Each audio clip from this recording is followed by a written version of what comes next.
우리 하나님 말씀 보도록 하겠습니다. 로마서 5장입니다. 제가 갖고 있는 성경으로 신약성경 245쪽 로마서 5장 12절에서 21절까지의 말씀.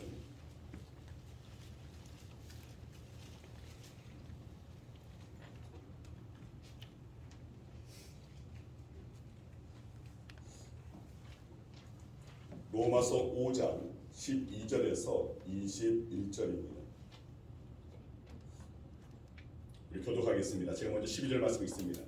그러므로 한 사람으로 말미암아 죄가 세상에 들어오고 죄로 말미암아 사망에 들어왔나니 이와 같이 모든 사람이 죄를 지었으므로 사망이 모든 사람에게 이르렀느니라.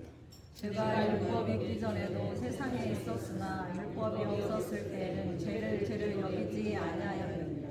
그러나 아담으로부터 모세까지 아담의 범죄와 같은 죄를 짓지 아니한 자들까지도 사망이 왕노릇하였나니 아담은 오실 자의 모형이라. 그러나 이 은사는 그 범죄와 같지 아니하니 곧 한 사람의 범죄를 인하여 많은 사람이 죽었으니 더 하나님의 은혜와 또한 한 사람 예수 그리스도의 은혜로 말미암아 선물은 많은 사람에게 넘쳤느니라. 또 이 선물은 범죄한 한 사람으로 말미암은 것과 같지 아니하니 심판은 한 사람으로 말미암아 정죄에 이르렀으나 은사는 많은 범죄로 말미암아 의롭다 하심의 이름이니라. 한 사람의 범죄로 말미암아 사망이 그 한 사람을 통하여 왕노릇하였으니 더 은혜와 의의 선물을 넘치게 받는 자들은 한 분 예수 그리스도를 통하여 생명 안에서 왕노릇하리로다. 그런즉 한 범죄로 많은 사람이 정죄에 이른 것 같이 한 의로운 행위로 말미암아 많은 사람이 의롭다 하심을 받아 생명에 이르렀느니라. 한 사람이 순종하지 아니함으로 많은 사람이 죄인 된 것 같이 한 사람이 순종함으로 많은 사람이 의인이 되리라. 율법이 들어온 것은 범죄를 더하게 하려 함이라. 그러나 죄가 더한 곳에 은혜가 더욱 넘쳤나니 이는 죄가 사망 안에서 왕노릇한 것 같이 은혜도 또한 의로 말미암아 왕노릇하여 우리 주 예수 그리스도로 말미암아 영생에 이르게 하려 합니다. 아멘. 기도하겠습니다. 아버지 감사합니다. 주님, 주의 은혜 안에 주의 사랑 안에 오늘 저희들 주의 성전에 나올 수 있도록 은혜 주시기 감사하고 이 시간 저희들이 하나님의 말씀을 받기를 원합니다. 그저 예배드림이 말씀을 듣는 것으로 끝나는 것이 아니라 오늘 그 말씀을 저희의 마음에 담고 그 가운데서 하나님께 영광을 올려드리는 오늘 이 말씀을 드림 또한 하나님의 예배 드림이라는 것을 기억하면서 온전히 주의 말씀 앞에 겸손하고 낮아지고 나를 죽이고 내 생각과 내 판단을 온전히 주의 말씀 앞에 굴복시키며 주의 말씀에 순종할 수 있는 저희들 되게 하여 주시옵소서. 이 시간 성령께서 강단 위 아래 동일하게 역사하여 주시고 주의 성령으로 붙잡아줄 줄 믿고 감사드리오며 사랑하는 예수 그리스도의 이름으로 기도드리옵나이다. 아멘. 할렐루야. 아멘. 우리 여러분한테 사랑합니다. 샬롬. 주의 이름으로 평안을 기원합니다. 잘 오셨습니다. 주의 이름으로 사랑합니다. 주의 이름으로 축복합니다. 잘 오셨습니다. 주의 이름으로 사랑합니다. 축복합니다. 아직은 샬롬 하니까 좀 어색하십니까? 아니요. 네, 샬롬은 평강, 평안을 뜻하는 인사말입니다. 그런데 우리가 말로만 평안을 말해서는 안 됩니다. 진정한 샬롬이 되시는, 아니 샬롬을 되게 하시는 하나님의 섭리, 그 하나님의 은혜를 우리가 먼저 깨닫고 그리고 그 가운데서 진정한 그 샬롬을 전할 수 있는 자들이 되어야 할 줄 믿습니다. 아멘. 그럴 때 우리의 삶 가운데 우리가 선포하는 대로 샬롬, 주의 평강이, 주의 평안이 각자의 삶 가운데 어떤 상황이 다 할지라도 주님께서 강권하시는 그 평안, 강권하시는 그 평강은 우리의 삶에 누려지게 될 줄 믿습니다. 아멘. 자, 이번 주부터 3주간에 걸쳐서 우리에게 진정한 샬롬을 이루게 하시는 복음에 대해서 말씀을 드리려고 합니다. 아마 그러면 이렇게 말씀하시는 분도 있을 겁니다. 아니 그렇다면 지금까지 목사님은 복음에 대해서 말씀하지 않으셨습니까? 자, 오늘부터 3주간에 걸쳐서 여러분들은 이 복음에 관한 메시지는 가장 기본적인 것이기도 하지만 그러나 우리가 자꾸만 잊어버리고 망각해버리고 자꾸만 그 복음으로 충만하지 못하는 우리의 삶 때문에 다시 한번 그 기본이 무엇인지를 우리가 다시 한번 새겨볼 수 있는 그런 시간이 되기를 소망합니다.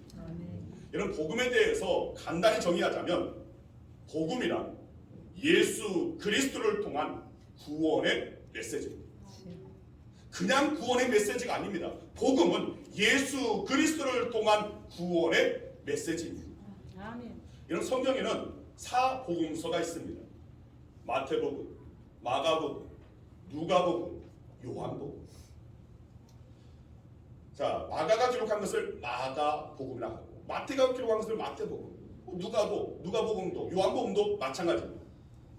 자, 그런데 마태복음, 마가의 복음이 아닙니다. 그러니까 마태의 복음, 마가의 복음이 아니라는 것을 우리가 분명히 알아야 됩니다. 마가복음 1장 1절에 보면 하나님의 아들 예수 그리스도의 복음의 시작이라.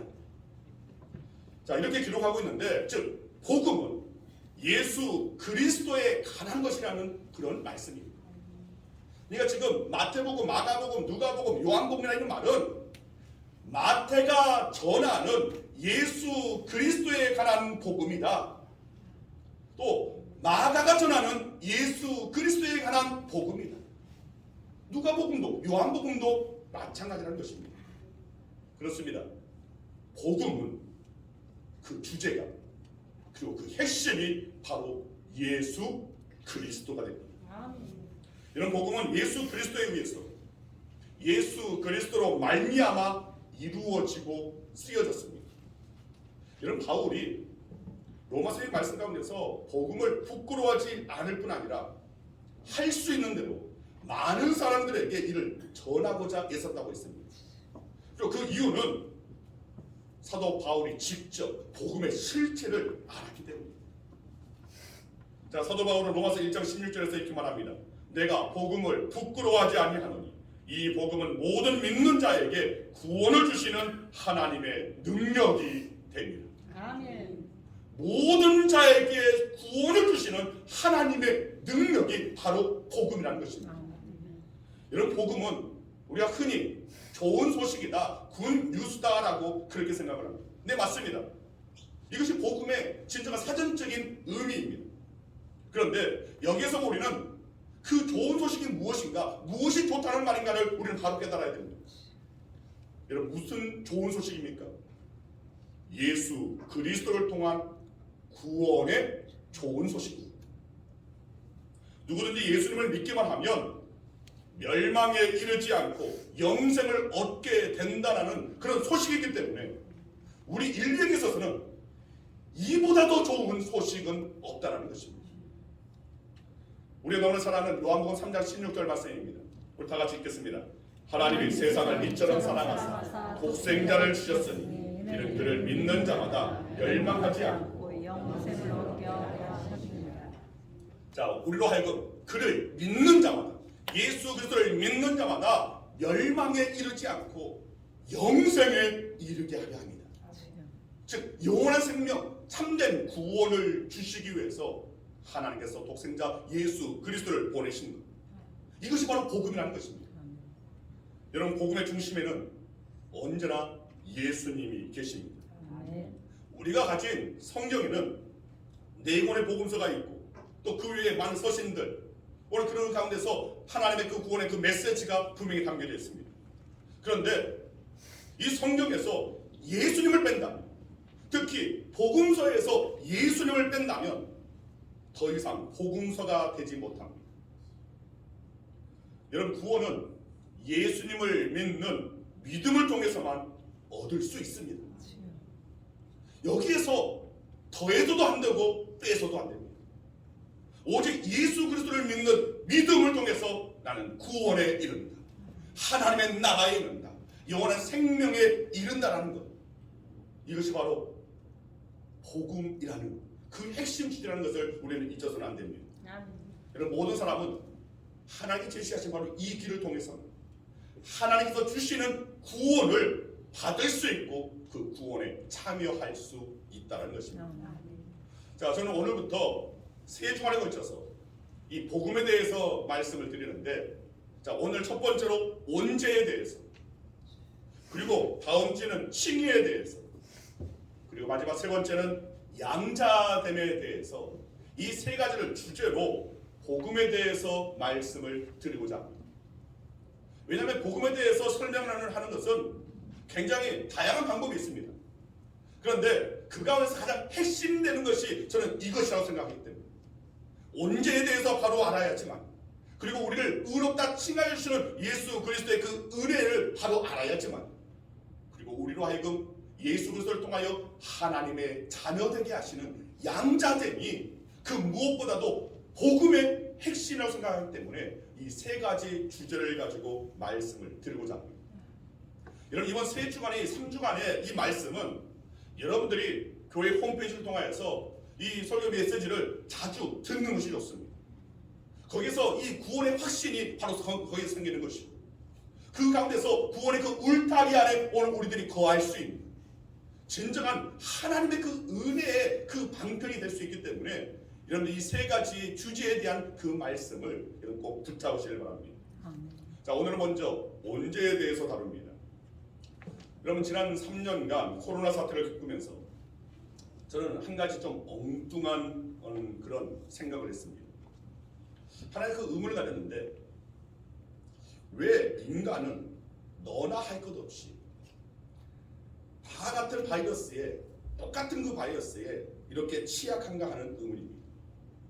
부자도 그렇고 가난한 사람도 다 똑같이 걸립니다. 의료 선진국이라고 칭하는 그런 나라 사람들도 걸리고 의료 후진국 사람도 다 똑같이 걸립니다. 그래서 코로나 바이러스는 전 세계 어느 나라도 빼놓지 않고 모든 나라에 확산되어서 팬데믹을 형성했습니다. 자, 여기에 왜 이러한가라는 의문입니다. 자, 답은 간단합니다. 인간 자체가 이 코로나 바이러스에 취약하기 때문입니다. 인종이 다르고 문화가 다르고 삶의 수준이, 그리고 의료 수준이 다 다르다 할지라도 인간은 누구나 똑같이 이 코로나 바이러스에 취약한 존재로 태어났고 또 그렇게 살아가고 있기 때문입니다. 자, 이것은 이 바이러스가 일으키는 질병뿐이 아닙니다. 다른 질병들도 다 마찬가지입니다. 어느 나라나 어느 문화권, 그리고 어느 시대나 다 똑같은 질병이 있어 왔습니다. 인간은 너나 할 것 없이 다 같은 질병과 싸우고 있는 겁니다. 감기부터 시작해서 각종 염증, 암, 고혈압, 당뇨, 중풍, 치매 등등. 인간의 육체가 다 같은 이런 질병에 취약하게 태어났고 또 그렇게 살아가고 있다는 것입니다. 자, 그런데 이것이 질병뿐만이 아니라는 겁니다. 범죄도 같습니다. 어느 나라, 어느 문화, 또 어느 시대에도 다 같은 범죄가 있었습니다. 십계명에서 지적하는 범죄는 늘 있어 왔습니다. 살인, 강도, 도둑질, 성범죄, 폐륜, 사기 등. 물론 상황과 또 시대에 따라서 범죄의 형태는 다르다 할지라도 그 죄의 본질은 늘 같았다는 것입니다. 자, 왜 그러할까? 답은 간단합니다. 인간이 그렇게 태어났고 또 그렇게 살고 있기 때문입니다. 아무리 천사 같은 아이가 세상과 좀 고립된 마을에 태어나 자라도 마찬가지입니다. 같은 죄를 짓게 되고 그 마을에도 같은 죄가 창궐합니다. 왜냐하면 누구나 죄의 본성을 지니고 태어났고 그 본성에 따라 죄를 짓게 되기 때문입니다. 자, 그러면 여기서 질문이 있을 수 있습니다. 하나님께서 이렇게 인간을 죄의 본성을 지니도록 창조하셨다는 거 아닙니까? 물론 아닙니다. 창세기 1장 31절 말씀을 보면 하나님이 지으신 그 모든 것을 보시니 보시기에 심히 좋았더라.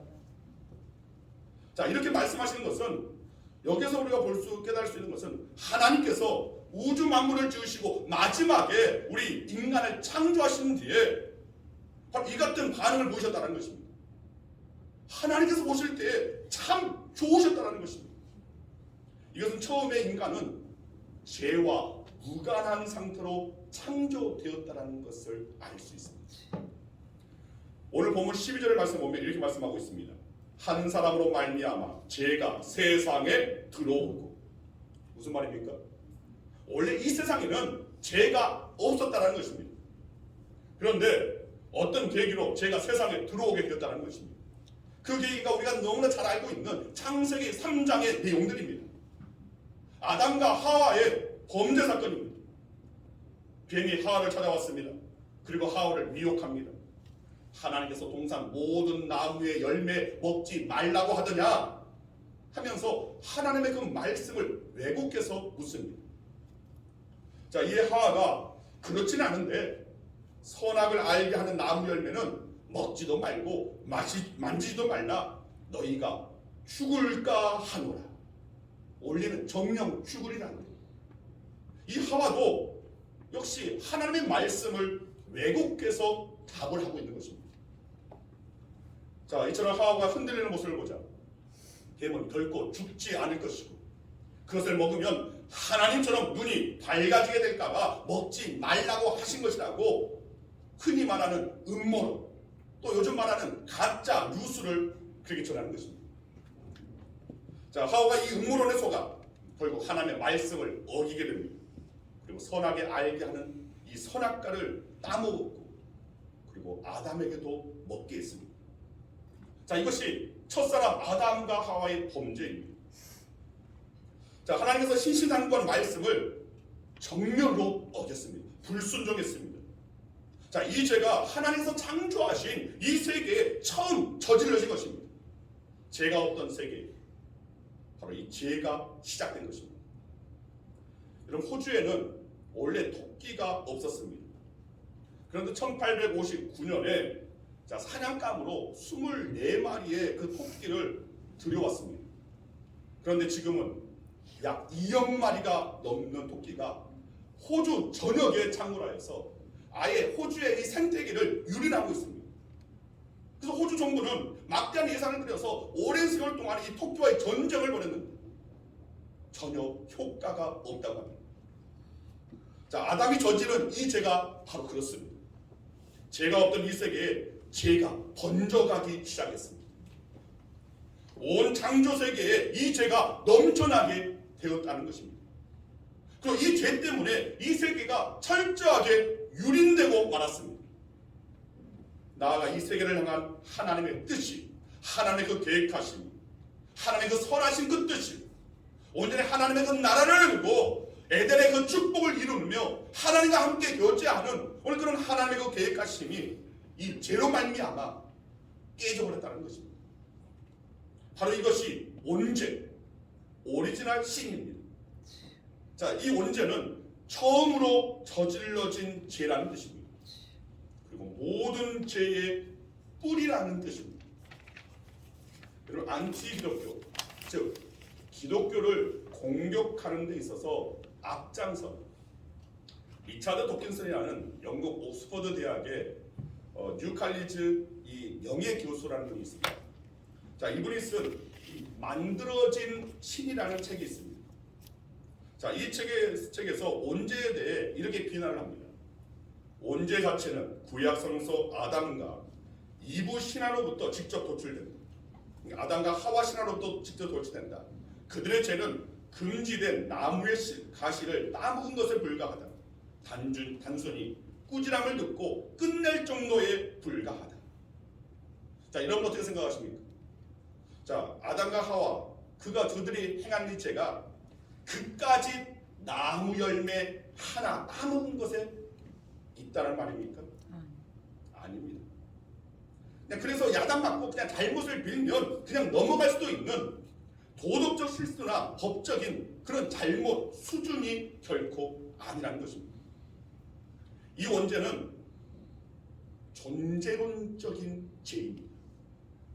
왜 존재론적이라고 하냐면 우선 이 원죄는 하나님과의 그 관계에 있어서 이 관계를 치명적으로 훼손시켰기 때문에 존재론적입니다. 창세기 3장 8절에서 10절 말씀을 보면 이렇게 말씀하고 있습니다. 우리 함께 읽겠습니다. 같이 읽습니다. 그들이 그날 바람이 불 때 동산의 거니시는 자막을 잘못된 것 같은데 창세기 3장 8절에서 10절입니다.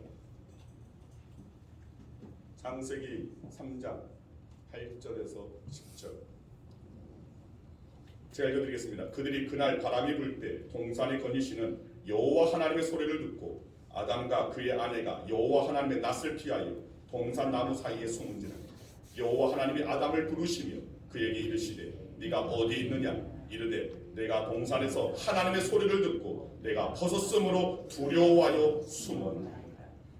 여러분, 아담과 하와가 하나님의 그 시선을 피하여서 숨어야 했다는 것입니다. 다시 말하면 하나님이 두려워 숨지 않으면 안 되게 되었다는 것입니다. 그래서 이제 인간은 더 이상 에덴 동산에서 하나님과 함께 할 수 없게 되었습니다. 하나님을 피하는 존재가 어떻게 하나님의 그 동산, 에덴 동산에서 하나님과 함께 할 수 있습니까? 함께 할 수 없는 그런 존재가 되고 말았다는 것입니다. 하나님과 동행하는 존재가 되지 못했다는 것입니다. 즉 존재론적 변화가 생겨난 겁니다. 바로 여기에 온죄의 심각성이 있는 것입니다. 다음으로 이 온죄는 인간 자체를 변절시켰기 때문에 존재론적입니다. 에베소서 4장 17절에서 19절 말씀 같이 한번 보겠습니다. 같이 읽습니다. 그러므로 내가 이것을 말하며 주 안에서 증언하노니 이제부터 너희는 이방인이 그 마음에 험한 것으로 행함같이 행하지 말라. 그들의 총명이 어두워지고 그들 가운데 있는 무지함과 그들의 마음이 굳어짐으로 말미암아 하나님의 생명에서 떠나 있도다. 그들이 감각 없는 자가 되어 자신을 방탕에 강입하여 모든 더러운 것을 욕심으로 행하되. 여러분, 이 말씀은 온죄로 변절된 인간의 그 본성을 설명해 주는 것입니다. 한마디로 말하면 인간의 그 영이 치명적인 손상을 입게 되었다는 말입니다. 18절 말씀에서 하나님의 생명에서 떠나 있다라고 되어 있습니다. 자, 이 말은 우리가 시각장애인처럼 이제 더 이상 하나님을 보지 못하게 되었다는 말이고, 청각장애인처럼 더 이상 하나님의 음성을 듣지 못하게 되었다는 말입니다. 촉각을 잃어버린 사람처럼 더 이상 하나님의 따뜻한 그 은혜로운 손길을 느끼지 못하게 되었다라는 그런 뜻입니다. 그래서 하나님이 계신 것도 전혀 모르게 됐고 하나님과 소통할 수도 없게 되는 그런 존재가 되었다는 것입니다. 그래서 시편 14편 2절 3절을 보면 이렇게 말씀합니다. 같이 한번 읽겠습니다. 여호와께서 2절에서 시편 14편 2절에서 3절입니다. 같이 읽습니다. 여호와께서 하늘에서 인생을 두고 살피사 지각이 있어 하나님을 찾는 자가 있는가 보려 하신즉 다 치우쳐 함께 더러운 자가 되고 선을 행하는 자가 없으니 하나도 없도다. 여러분, 영적인 것뿐만 아니라 우리의 마음과 우리의 양심까지도 치명적인 손상을 입게 되었다는 것입니다. 그 마음이 더러워져서 하나님을 찾으려 하지 않게 됐다는 것입니다. 그리고 양심도 화인을 맞아서 선을 알면서도 선을 행할 수 없게 되었다는 것입니다. 선하게 살 마음도 없고 살 수도 없는 그런 상태가 되고 말았습니다. 즉 존재론적인 변화가 생긴 것입니다. 바로 이 존재론적인 변화, 바로 이것 때문에 이 온죄의 심각성이 있는 것입니다. 그래서 사실 더 큰 문제는 따로 있습니다. 오늘 본문 12절을 보면 죄로 말미암아 사망이 들어왔나니라고 말씀하고 있습니다. 이 온죄 때문에 사망, 죽음이 시작되었다는 것입니다. 하나님께서 창조하신 이 세상에는 원래 죽음이 없었습니다. 그러나 이 원죄로 인하여서 죽음이 찾아왔습니다. 정령 죽으리라. 그리고 인간을 비롯하여 모든 생명체들이 아담 한 사람의 그 죄악 때문에 인간뿐만 아니라 모든 생명체가 결국은 죽음에 이르게 되었다는 것입니다. 그래서 결국 인간은 모두가 죽을 수밖에 없는 그런 존재가 된 것입니다. 이것이야말로 치명적인 존재론적 변화라는 것입니다. 여기에 온죄의 가장 심각한 문제가 있는 것입니다. 이 온죄 때문에 하나님께서 창조하신 그 상태가 아닌 변질된 상태가 된 것입니다. 이렇게 변질된 상태로 자식을 낳게 되니까 그 자식들도 역시 변질된 상태로 죄가 있는 상태로 태어나게 된 것입니다. 그래서 시편 51편 5절 말씀 보면 다윗이 이렇게 말합니다. 내가 죄악 중에서 출생하였으며 어머니가 죄 중에서 나를 잉태하였나이다. 다윗이 자기 자신을 들여다 돌아보면서 참여하면서 하는 말입니다. 자신은 이미 태어날 때부터 죄악 중에 태어났다는 것입니다. 그렇습니다. 우리가 태어날 때의 모습은 하나님께서 처음 아담을 창조하실 때의 그 모습이 아닙니다. 온죄로 치명적인 손상입니다. 그런 상태로 태어났다는 것입니다. 그런데 우리가 이 온죄를 이야기하는 진짜 이유는 따로 있습니다. 하나님께서 이 문제를 가만히 그냥 내버려 두신 것이 아니라는 것입니다. 이 문제를 해결하시기 위해 역사하셨다는 것입니다. 오늘 보면 15절 말씀 보면 이렇게 말씀합니다. 같이 한번 읽겠습니다. 그러나 이 은사는 그 범죄와 같지 아니하니 곧 한 사람의 범죄를 인하여 많은 사람이 죽었은즉 더 하나님의 은혜와 또한 한 사람 예수 그리스도의 은혜로 말미암은 선물은 많은 사람에게 넘쳤느니라. 자, 여기에 은혜라는 말씀이 나옵니다.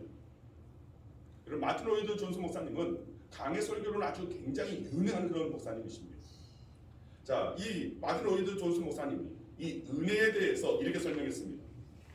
그것은 자격 없는 자에게 주어지는 분수에 넘치는 호의 또는 친절이다. 그것은 거저 주어지는 선물일 뿐만 아니라 전혀 받을 만하지 않은 자들에게 주어지는 값 있는 선물이다. 그것은 우리가 세상에서 하나님과 함께하지 않고 아무 희망도 없을 때 우리에게 주어진다. 자, 값없이 우리에게 거저 주시는 선물, 이것이 바로 은혜라는 것입니다. 바로 하나님께서 우리의 이 온죄 문제를 해결하시기 위해서 은혜를 베푸시고 계시다라는 그런 말씀입니다. 여러분, 작년 가을에 전남 장성에서 기사를 보면 신문 기사에 나왔던 내용입니다. 작년 10월 중에 나왔던 내용인데 자막을 좀 고쳐주시면, 자, 전남 장성에서 한 60대 남성이 밤을 줍다가 엄지손가락을 이 살모사에 물렸습니다. 그런데 이분이 참 지혜로운 게 휴대폰으로 즉시 그 뱀 사진을 찍었습니다. 그리고 119 신고를 하고 기다렸습니다. 출동한 소방대원이 그 뱀 사진을 보고는 연락을 해서 그 뱀의 해독제가 있는 병원을 수배하고 그곳으로 빨리 이동해서 목숨을 건질 수 있었다는 것입니다. 왜 그러냐면 살모사 독을 해독할 수 있는 해독제는 따로 있습니다. 그냥 뱀에 물렸다고 해서 그냥 아무런 뱀 해독제가 다 이 해독할 수 있는 것이 아닙니다. 마찬가지로 이 온죄의 독을 해독할 수 있는 해독제는 따로 있다는 것입니다. 그리고 그것이 바로 예수 그리스도의 십자가의 은혜입니다. 아멘. 다시 한번 요한복음 3장 16절 그리고 바로 이어지는 17절 말씀을 우리 같이 한번 말씀 같이 읽겠습니다.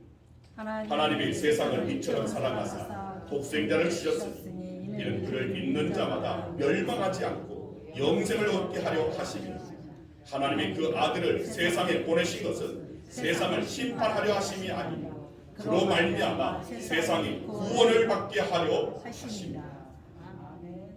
분명히 말씀 가운데 하나님이 그 아들을 세상에 보내신 것은, 예수 그리스도를 우리 가운데 보내신 것은 우리를 심판하시기 위한 그런 목적이 아니라는 것입니다. 우리를 구원하여 주시기 위해서. 하나님께서는 온전한 치명적 손상을 입은 이 세상과 그리고 이 세상 안에 살고 있는 바로 우리들을 사랑하셨기 때문에 우리를 불쌍히 여기셔서 그대로 멸망당하는 것을 보고만 계실 수가 없었습니다. 그래서 이 온죄 문제를 해결할 수 있는 유일한 길을 준비하신 것입니다. 그것이 바로 예수 그리스도의 십자가의 은혜입니다. 하나님께서 당신의 아들 예수 그리스도를 이 세상에 보내셔서 이 십자가에 달리게 하셨습니다. 그리고 그 십자가에서 예수님께서는 죽으셨고 우리의 죄값을 그 죽음으로 다 치르게 하셨습니다. 그리고 3일 만에 부활하셔서 우리를 괴롭혔던 이 온죄로 말미암아 치명적인 존재론적인 오늘 그런 변화, 바로 죽음. 이 죽음을 이기셨습니다. 이 사망 본세를 깨뜨리셨습니다. 아멘. 바로 이 은혜로 이제는 우리의 온죄 문제를 해결할 길을 열어 놓으신 것입니다. 여러분, 이제 중요한 것은 믿는 것입니다. 마치 해독제가 있어도 먹어야 독을 해독할 수 있는 것처럼 이 은혜를 믿음으로 받아들여야지만이 효력이 있는 것입니다. 믿어야 은혜로 온죄 문제를 해결할 수 있는 것입니다. 아멘. 오늘 본문 21절 말씀 보면 이렇게 말씀합니다. 같이 한번 읽겠습니다. 이는 죄가 사망 안에서 왕노를 한 것 같이 은혜도 또한 의로 말미암아 왕노를 하여 우리 주 예수 그리스도로 말미암아 영생에 이르게 하려 합니다. 이런 그동안 온죄가 악한 왕처럼 우리를 지배해왔지만 이제는 은혜가 우리 안에서 선한 왕처럼 우리를 구원하신다는 것입니다.